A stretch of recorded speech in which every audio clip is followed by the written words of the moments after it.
Howard Robard Hughes Jr. was born on December 24, 1905, in Texas, USA.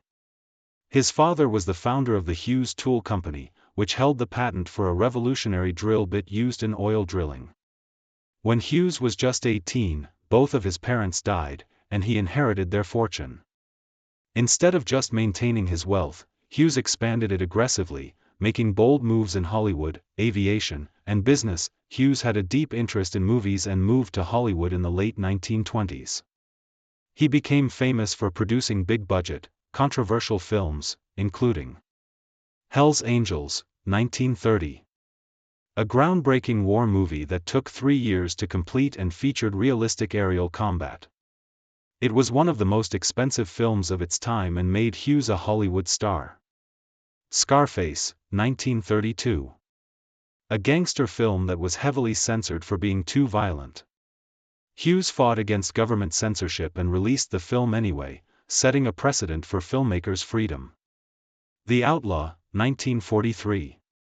Famous for its promotion of actress Jane Russell's revealing outfits, which shocked conservative audiences.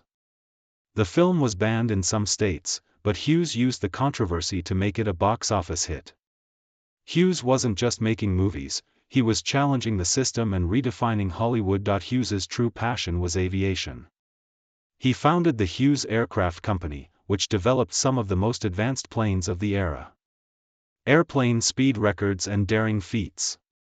In 1935, Hughes set a world speed record of 352 miles per hour, 566 kilometers per hour, in his self-designed H-1 racer. In 1938, he flew around the world in just 91 hours, setting a new world record and becoming a global hero.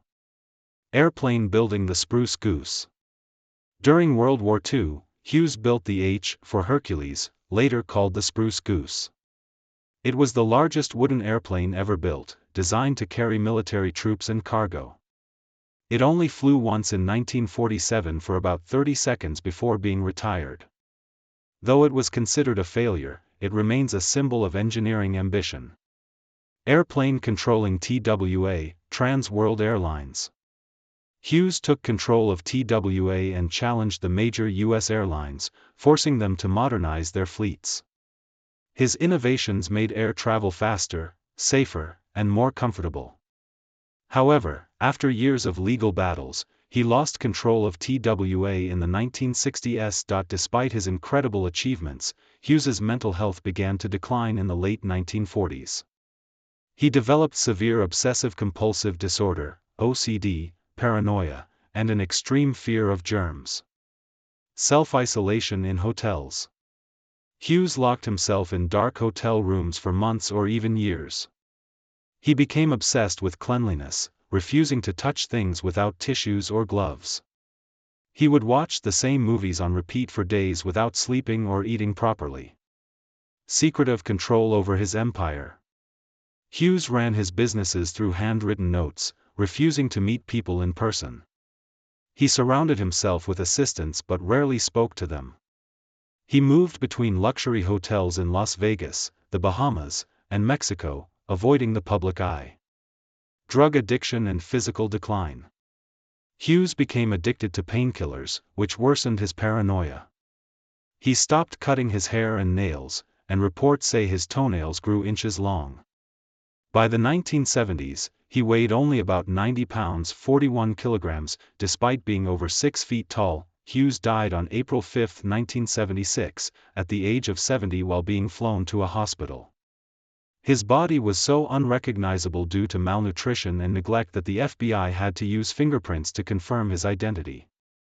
The aftermath. Hughes left no will, leading to a massive legal battle over his $2.5 billion estate.